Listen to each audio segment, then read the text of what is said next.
Just when I was about to record, they start mowing the lawn. They knew I was about to record. Oh my gosh. I have my journal here with us. She's beautiful. She's gold and blue, and I love her.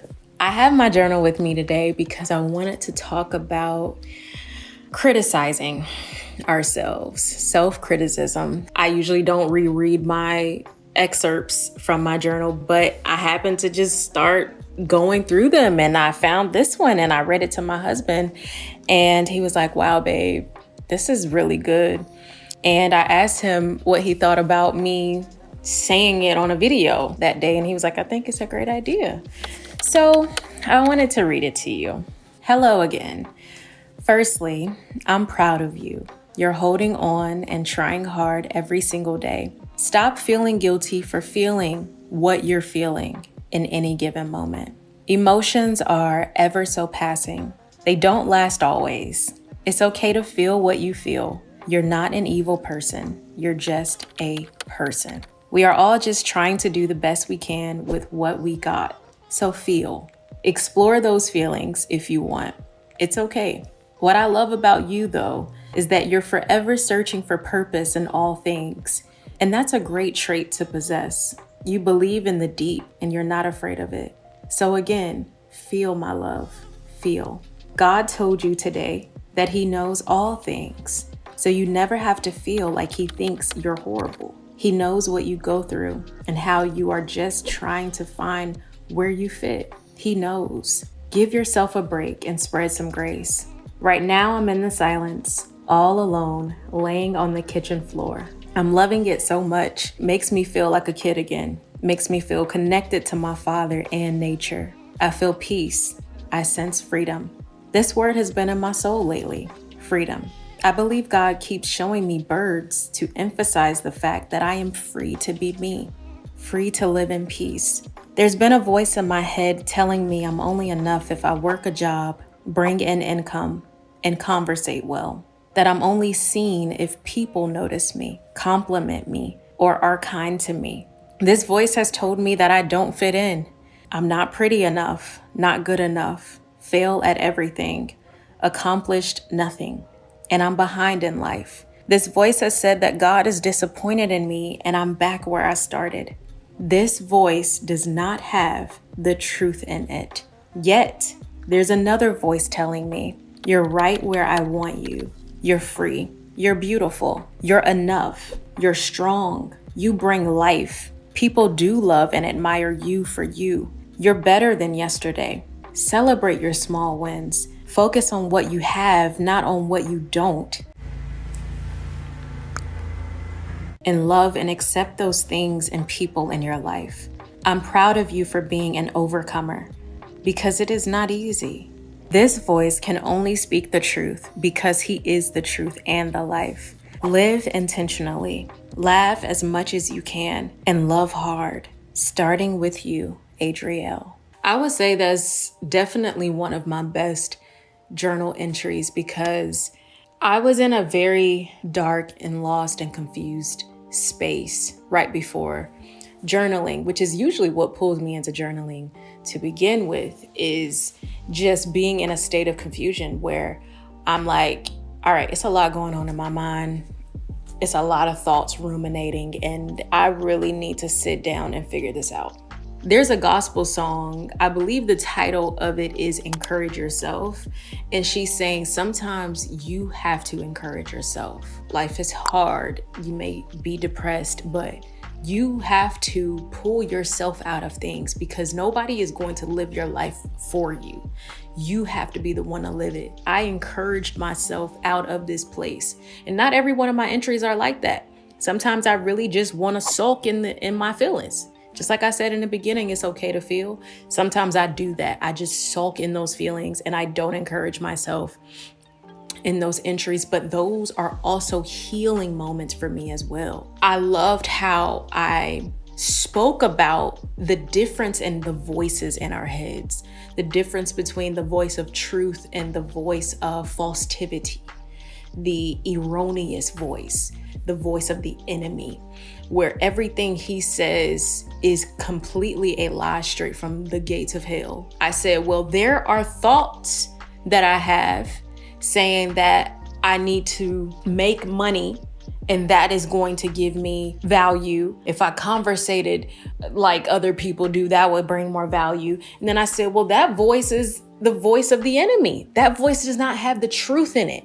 That don't sound nothing like what God would tell me. But then we got this other voice that's saying, I am strong. I am enough. I am beautiful. I do bring life. And people do admire me for who I am.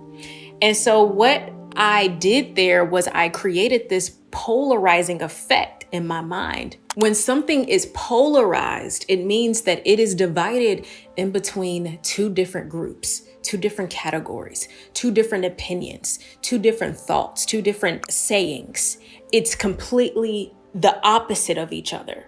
So you got the voice of the enemy, you got the voice of God. They are polarized. One of the main things that has caused me to develop this habit of criticism recently is just the issues that my husband and I have been having with our oldest, who is now 11, our daughter, Kaylin. We've been having some issues, and I'm not going to go into detail about what those issues are, but it brought me to a place of pure criticism.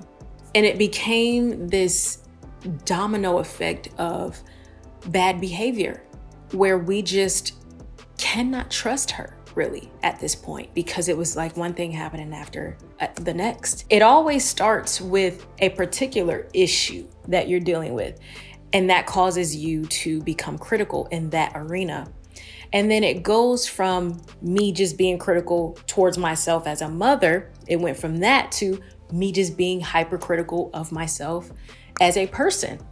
I mean, the enemy is very cunning. He knows how to build on all the situations where you just really find yourself in this deep hole that you have trouble pulling yourself out of. And I was in that hole for quite a while, almost in that place that I used to be in mentally. And it was scary for me because I've conquered that, right? I have joy over that. I wrote a book about how to get out of that mental state. That's not me. But the enemy was very convincing. I felt as though if I'm dealing with this behind closed doors, I'm not in any mental space to be able to inspire people through my channel. And I really had to deal with those thoughts. I had to divide them. I had to say, well, I'm doing this for me and for God. This makes me feel better as a person because this is what I have a passion for. God wants me to do this because it is not only helping me, but it is helping all of the people who come across my videos. Because at the end of the day, it's not a matter of if everything is perfect in my life, but rather, will I continue to fight even when things aren't perfect? I have done the best that I can with her. I did enough. I am enough. I can let go. Those are her choices. The more I criticize myself, the deeper and darker my mind became, and the weaker I felt. That criticism will bring you to hammering your head in. If you really think about how brutal it is for someone to get their head hammered to death, think about that when you begin to criticize yourself. You are hammering your head to death, and it's not good for you. It's not bringing any joy. It's not bringing any peace. Self-criticism goes hand in hand with self-doubt. And they stem from this place of scarcity, of you believing that there is something missing in you. And until you find that missing piece, you will never be acceptable. It leads to feelings of worthlessness and failure, guilt and shame. And I like to say that shame is one of the most toxic forms of self-abuse, because that shame tears you down from the inside out.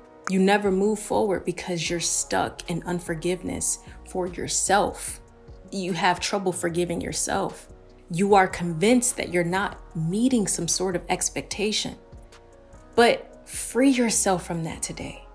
Nobody can live up to the expectations that you have placed on yourself. God did not put those expectations on you. Never did he ever. He said, just focus on me. It is an honor to be you.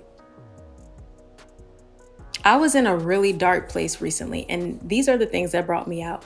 Start seeing yourself as though you are the main character in your own personal movie.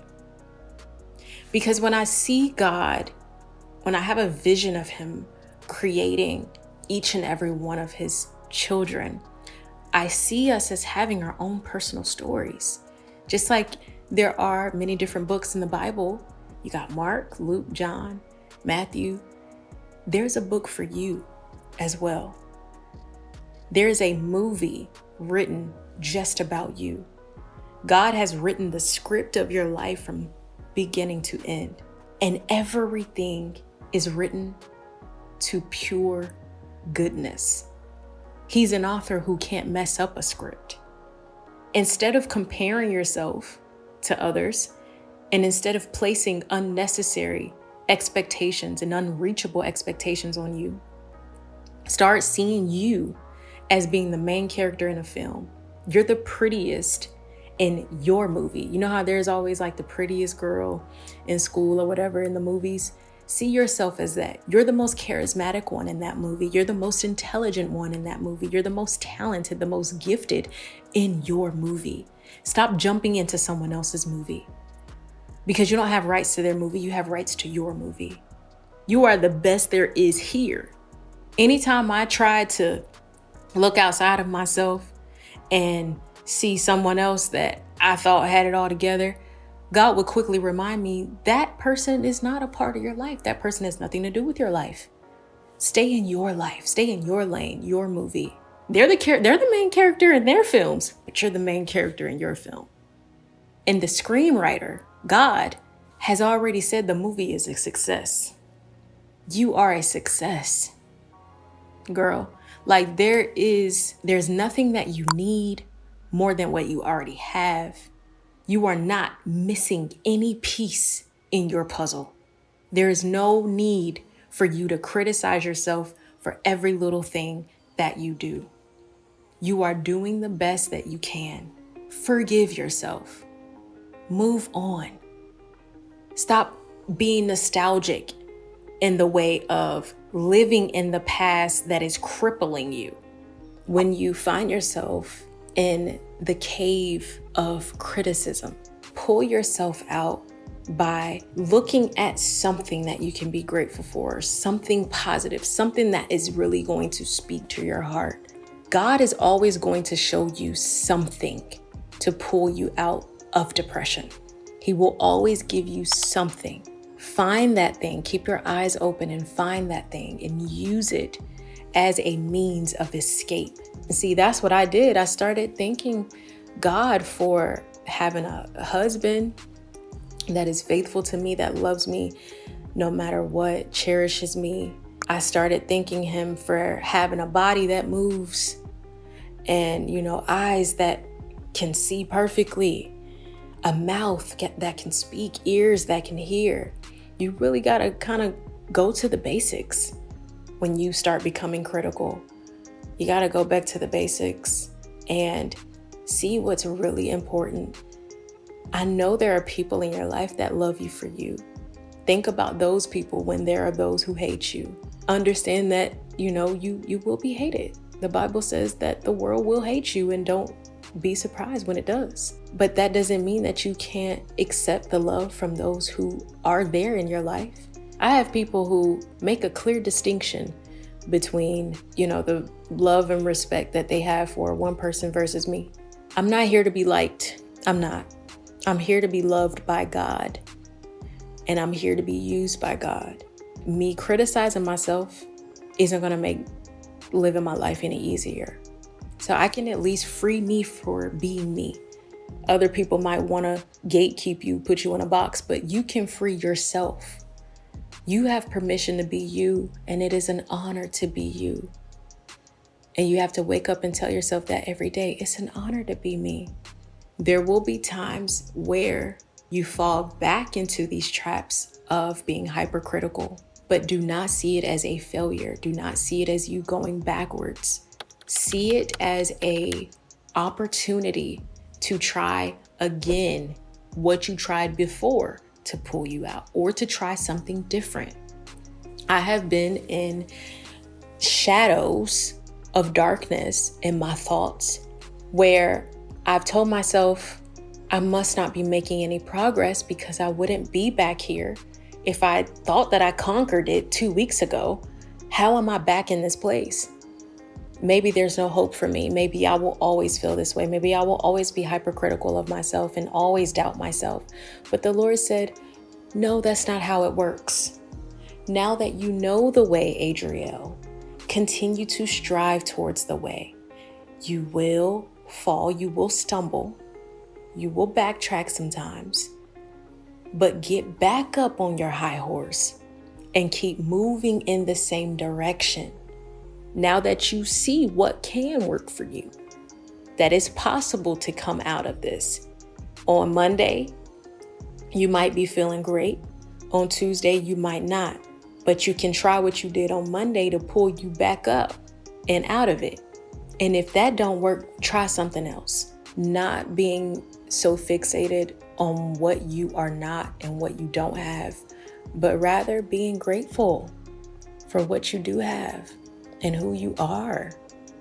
We are the main character in our films. We were chosen for this role. And the movie is a success. Your life is a success. The end is already written. The awards are already given. You have a seat in heaven. I did enough. I am enough. I can let go. Truly, you can. I love you so much. I hope that this spoke to you in one way or another. And if you would like to see more videos like this, go ahead and hit that subscribe button. Like this video if you found it helpful. And I will see you in my next video.